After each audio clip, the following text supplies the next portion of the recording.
This is me. Got terrible elephantitis of the face there, but that's me.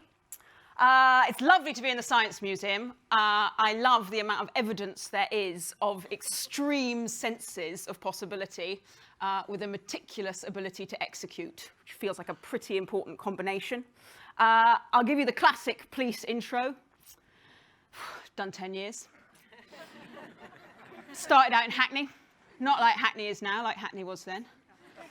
Then I went to Brixton, went to the Gangs and Guns Command, went to Waltham Forest, and then most recent posting, 2 years in counter-terrorism, running all the manhunts post-Westminster and London Bridge attacks. Toughest 2 years of my life, industrial quantities of adrenaline were pumped.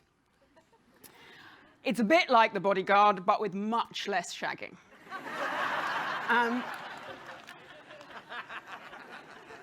So it's lovely to be here. I really, really am a big fan of being brave and being braver. There's some pretty brave people in the police. I've been unbelievably impressed by how brave my colleagues are running into things when rightly everyone else is sensibly running away from them. And the majority of us joined because we want to stop bad things happening, and when they do happen, we want to be there for people as best we can. I've loved the operational day job, loved it, but at nights my passion really has been how do we help our brave people to be braver when it comes to reducing crime and boosting public confidence in policing. And I think there are basically three things, which is what I'm going to talk about, that I've learnt quite a lot around. And one is hierarchy, two is blame, and three is control. And these are the things that get in the way, I think, sometimes of us all being braver. So, but total transparency. We care massively in policing, and I care massively in policing, and I suspect you guys all care, because you couldn't read the Evening Standard or the papers and not, about violence and preventing violence. And that is our job. Violence in all its forms, whether it be gang violence, child abuse, street violence, sexual violence, violence against our values, which is what terrorism is, violence against our property in terms of burglary, violence, violence, violence, violence against ourselves in terms of suicide. And it is not easy peasy lemon squeezy. It is difficult, difficult, lemon difficult. So in that respect, I'm really hopeful that I can persuade you, inspire you today about what you guys can do as the most influential audience I have ever been a part of to help us. So let's begin. One, hierarchy. Boom. I used to love a hierarchy, loved a hierarchy, undoubtedly why I joined the police, love a ladder, like to know who's got the power, where's the decisions, etc., etc. But by about 3 years in, no love hierarchy anymore. Basically feels like it's a massive source of disempowerment. The cultural sludge, the innovation killer, the going through the motions, oh, well, I'd like to do something about it, but I mean, it's fucked, isn't it, really? So we can't have to be the bosses to do something about that. And I couldn't really go on with that any longer. So had to try and turn tide because disempowerment and negativity feels so infectious. And during 20 seconds of radical courage, pitched to the commissioner that we should start the Commissioners 100. That I'd start the Commissioners 100, but we'd a bit use his hierarchy to help disrupt the hierarchy.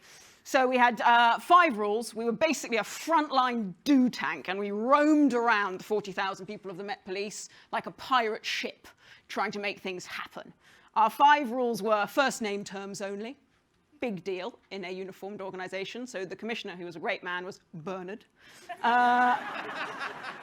Second rule, no more money and no more people, and this must not be an excuse that we don't get on with it. Third rule, no peacocking, no seagulling, and no ostriching. Fourth rule, practical action, not strategic blah. And fifth rule, personal risk and responsibility in action, not just shopping lists for mummy and daddy who are higher up the hierarchy. So we went for it, and we did pretty well. We started with 15 people, and then we got 50, and then we got 100. with the aim to get 1,000 and then 10,000, and then we'd have 20%. We'd reached a tipping point. We'd tip the Met. Hooray! Overthrow the hierarchy. We ran 15 events and sprints over 5 years on all the big issues, tech and talent and culture and efficiency, and bang. And we ended up probably through a series of very cool Dragging to Den pitches, and they were very cool. And don't judge me too harshly, we just got laptops in the Met last year. So we are, this was groundbreaking at the time. We got probably 10 big game-changing ideas through. Hooray! So it did work to a degree, but it wasn't really enough because about another 50 excellent ideas ended up in the graveyard of middle management permafrost. And we got to 1,000, pretty good, but that was only 2% because when we tried to franchise, we couldn't get it to stick. So the learning there was, yes, removing hierarchy is a cracking start. So back to my earlier point, very keen to remove that in this room, therefore. So my sense often when I'm as a police officer and say things like got to rush off to Scotland Yard and sound like a total dickhead, people think like, oh, good, well, okay, good. Well, she's got violence, hasn't she? That's really her job. And this is the hard thing, is that policing in itself is a hierarchy and propagates a hierarchy in society. So it is the ultimate power over our peers. We're able to take away people's liberty. But it unintentionally, therefore, often disempowers lots and lots and lots of other people who could be making a big difference too. So I just want to kind of challenge that now in terms of not the parent. Maybe back in the day when we hung out in the village or a lot of time in our family or schools or workplaces, sort of formal authority type figures like the police did have a lot of hard power. But now in a world of soft power, you guys have unbelievable levers of influence when it comes to the online and the public space. And yes, of course, the networks, social networks and the celebs, but the algorithms are pretty awesome in terms of what the brands have managed to make happen. If I see that pregnancy ad one more time. So in terms of who's actually got some real influence, you guys in this room have. So I really hope that we can work together on what we do about the violence. So, full permission given. However, it still won't be enough. We've removed the hierarchy, but it's not enough. Because secondly, blame. Blame seems to be a real challenge in our organization, and I think in general. You'll all have seen Brené Brown's video on blame, probably, but I'm going to play it again because I basically think it should be watched every day because it's the best 3 minutes you can spend. How many of you are blamers? How many of you, when something goes wrong, the first thing you want to know is whose fault it is? Hi, my name is Brené. I am a blamer. Let me just tell you this quick story. So this is a couple years ago when I first realized the magnitude to which I blame. I'm in my house. I have on white slacks and a pink sweater set, and I'm drinking a cup of coffee in my kitchen. It's a full cup of coffee. I drop it on the tile floor. It goes into a million pieces, splashes up all over me. And the first, a millisecond after it hit the floor, right out of my mouth is this: damn you, Steve. Who is my husband? Because let me tell you how fast this works for me. So Steve plays water polo with a group of friends. And the night before, he went to go play water polo. And I said, hey, make sure you come back at 10, because I can never fall asleep until you're home. And he got back like at 10:30. And so I went to bed a little bit later than I thought. Ergo, my second cup of coffee that I probably would not be having had he come home when we discussed. Therefore, and so the rest of that story is I'm cleaning up the kitchen. Steve calls, caller ID. I'm like, hey. He's like, hey, what's going on, babe? What's going on? So I'll tell you exactly what's going on. I'm cleaning up the coffee that spilled all like dial tone. Because he knows. How many of you go to that place when something bad happens, the first thing you want to know is whose fault is it? I'd rather it be my fault than no one's fault. Because why? Why? Because it gives us some semblance of control. But here, if you enjoy blaming, this is where you should stick your fingers in your ear and do the na-na-na-na thing, because I'm getting ready to ruin it for you. Because here's what we know from the research. Blame is simply the discharging of discomfort and pain. It has an inverse relationship with accountability. Accountability, by definition, is a vulnerable process.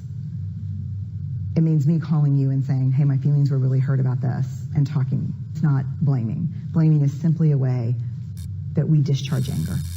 People who blame a lot seldom have the tenacity and grit to actually hold people accountable, because we expend all of our energy raging for 15 seconds and figuring out whose fault something is. And blaming is very corrosive in relationships, and it's one of the reasons we miss our opportunities for empathy. Because when something happens and we're hearing a story, we're not really listening. We're in the place where I was, making the connections as quickly as we can about whose fault something was.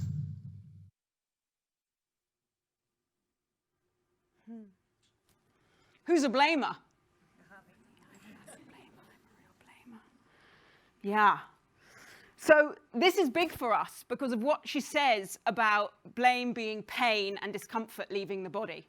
And in policing, we hold a lot of pain and a lot of discomfort in a 30-year career. Most of us join because of trauma.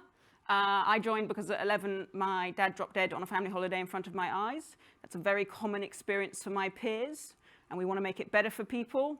When you're in it, you're dealing with people who are going through enormous trauma in terms of their background, whether that be addiction, whether that be mental health, whether that be abuse. And we're a first frontline emergency service, so we just get involved in a lot of very traumatic situations. So we hold a lot of trauma in our workforce, and it's very hard, therefore, to find the outlets of that, to move beyond blame into accountability. I think that a lot of us feel angry about what we end up dealing with because there's no right, wrong, good, bad answer. You know, whether it be that you're going into a family and mum's suffering with addiction, there's a 4-year-old and a 2-year-old, there's no sheets on any of the mattresses, there's hardly any food in the cupboards. Do you or do you not take them into police protection? Does that or does that not help in their long-term life chances? One of the toughest things for me was interviewing a paedophile who has a penchant for routinely touching up 8-year-old girls on buses, gone to prison a number of times for it. It was all on CCTV. He admitted it. He was back off to prison, and he wept and wept across the table, begging for chemical castration. On what on earth does he do? And how does he control that? And it's an interesting wider point, as porn addiction is rampant in our society and people struggle with that sort of stuff of how are we helping people and how is the criminal justice system helping people whilst also rightly doing the best possible thing for victims and to protect the vulnerable people of our society. It's tough, tough, tough stuff. And the other kicker on the blaming point is that actually, as we talk to our workforce a lot about not blaming each other and being accountable or not blaming other services, is actually our job is to be a professional blamer. That's actually what we do. As in we go into situations that you're the victim, you're the suspect, you come with me, etc. So also quite hard in a space where actually it's all about vulnerability and how do we get the best outcomes from people in that grayscale space that are masters of the criminal justice system, etc., want us to serve up a victim and a suspect. So it's a fascinating area for us. But this is the most helpful video when it comes how do we help people. So one of the things that I've done is co-founded Police Now on the basis that given the level of trauma, and that's understandable on the job that we do, maybe there's only a very few people who can do it for 30 years and not get into a blaming space. So ergo, let's open the doors and let our great leaders and people out into other professions, and let's excite more people to come in. So we set up Police Now based on Teach First and Teach for America, a 2-year leadership program if you're a high-octane grad. Afterwards, by all means, go to Goldman's, but come to us for 2 years first. We'll give you 24 streets that you will be the officer in charge for, the mini chief constable. We'll train you in 6 weeks. We went out of the Met as an independent social enterprise. A third of our curriculum's on resilience and that well-being space in order to hold people into a place of accountability, not blame, and having an impact every 100 days. They have to give impact presentations, little mini TED Talks on what they've done for their communities. It's going pretty well. We're in our 4th year. We've had 800 people through. It's more competitive to get into than Oxbridge. And the research is showing that amongst young people, confidence in policing is 17% higher in Police Now wards as opposed to non-Police Now wards. Applications are open. So anyone or anyone you know, come and join us, come and help us. I'm hopeful that this starts to trailblaze some of the realities of actually it's okay to come and make a difference, and then it's okay to leave, because a bit sometimes you have that sense of left after 5 years, had a breakdown, can't cope, as opposed to thanks so much for your service, which is what the Americans are so good at. So on this blame point, let me be clear back to my previous point under hierarchy of help us, please help us. I don't want anyone to misinterpret that of a like blame space. It's not me saying, oh, you guys influence over online space and public space and the violence is ramping away. It's your fault. One's not saying that at all. And nor is one saying, I'd like to help, but really there's nothing we can do in policing, because that's not true either. And that's what's so annoying about this, is it's not your fault and it's not my fault. It's our collective responsibility. We've got to not blame each other, but we've got to hold each other to account. And that's maddening, because actually that sort of balanced, grayscale, collective approach is way less convenient than a phenomenally simple, extreme binary one. Which comes on to the next and final point around control. Who loves control? I am an absolute control freak. God, I love control. And I think it comes on to where being braver comes in to play.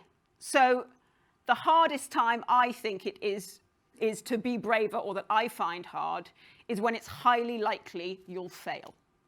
Because I'm thinking, I just won't take it on. And the stuff that I find hardest to be braver about is the stuff that I really care about, but don't have much control over. Because those things feel immensely painful. And it's interesting, 100 years since the First World War and the celebrations for that on Sunday, you think about how so many of those people were being brave when it was highly likely that they would personally fail and they would personally die on something around maintaining a sense of British values in a situation that was pretty hard to control. So I think it's a good space to think about around control and being braver. So in policing, we know a lot about failure. Every crime that we investigate is our failure to have prevented it in the first place. And we care hugely about violence when we don't necessarily have as much control as we would like. This guy is a very sexy Detroit cowboy, and also the grandfather of nonviolent communication. And what he interestingly propagates, and you'll have heard it all in the news, a public health approach to violence, violence as a contagion. That's absolutely what we see. Our suspects and perpetrators are our victims and witnesses of yesterday. Across all the violence, that's what we see, is that people who perpetrate have experienced in their past. It's absolutely a contagion, and the public health model is utterly the way to go. This guy, nonviolent communication, his view was that violence is a tragic suicidal expression of an unmet need. And I think that's absolutely right. It's a tragic cry for help, violence is. And that violence propagates violence. So don't use violence to solve violence. That is not the answer. Again, quite tricky for the police, because we ourselves are a violent force.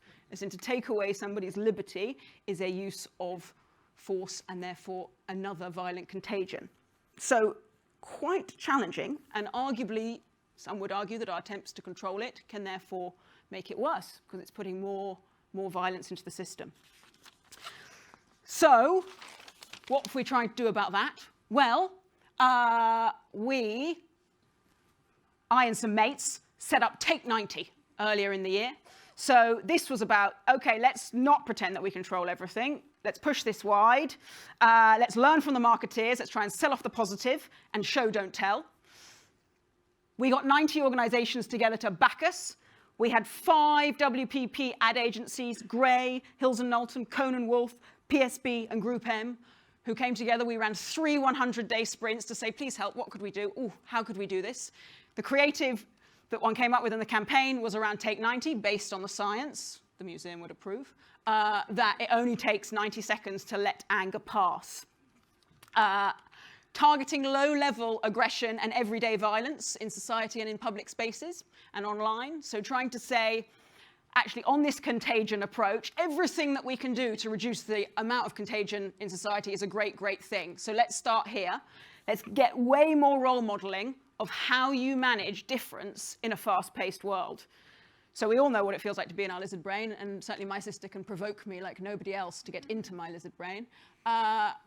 Normally, I would not be able to respond to her in 90 seconds if I lived in the 18th century. I'd have had to have written her a letter, and I would have had a lot more time to therefore come out of my lizard brain. But now I can send a snarky WhatsApp just like that.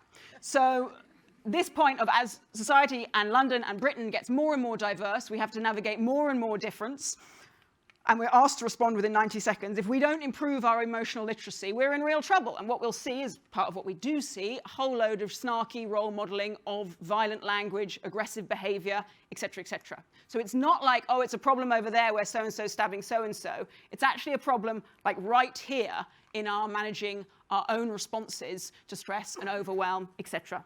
So this was take 90. We had a very successful launch, hooray, all pro bono, but lots of people kindly ran the ads. Newsnight counted down from 90 seconds at the end of their show, hooray. The most exciting bit was the follow-through. So 9 out of 10 young people who saw the campaign say it helps them. 7 out of 10 felt the audience felt it addresses a serious problem in their daily life. 6 out of 10 said they'd used the tools from it, and 6 out of 10 said they'd spoken to others. Hooray, but we need more exposure. So if you're thinking at all, okay. Oh, hang on. This is my favorite, the crab. It's very friendly. Cross and then very friendly. So if you're thinking at all that you might have a kernel of idea about influencing violence, and you realize that, oof, there's no hierarchy and the police and mummy and daddy have not got this under control and can't solve it all single-handedly and alone, that maddeningly we can't blame them or anyone else for it either, and worse, we'll probably all fail. Still, let's do it. Please help us. Anywhere that you can get this, hooray. And in fact, you'll have way better ideas. Steph right here is our head of marketing. Purpose-led brand partnerships. We are in. We are so keen for that. Here's my final shares on what I've learned about being braver. And I, definitely have total failures of courage. And many, many, many, many people in my organization braver than me. But this is what I've learned about some of the be brave in the organization. 1, expect the wall of no. Feels like contractions in labor. I don't know, I don't have kids yet. But there seem to be a certain number of bricks that you have to just get through. So just like get on with it, suck it up, don't take it personally, keep going. In the end, you'll knock down all the bricks. I'm a big fan of relentless positivity and enthusiasm when it comes to the wall of no. That's hard because sometimes it makes me exhausted and very whiny. This is my phone screensaver in an attempt to remember that these are my choices, and maybe it's altruism, probably it's ego. But I've chosen to do this, and therefore I must find other outlets for my pain. 3, hashtag never settle. Not working out for me that well on the dating front, but when it comes to being brave at work, I think it's a winner. People are constantly trying to sell me grubby compromises, and I'm always saying no deal. And then this, the most powerful one, the front step of Saatchi and Saatchi's nothing is impossible, and the power of repetition and priming, which you guys know more about than anyone. So let me end on that. If the power of repetition and priming is where it's at, let me just say one more time, as the marketeers of Britain, your contribution is utterly mission critical when it comes to violence, and we long to work out how we can help you and help us to sort that out.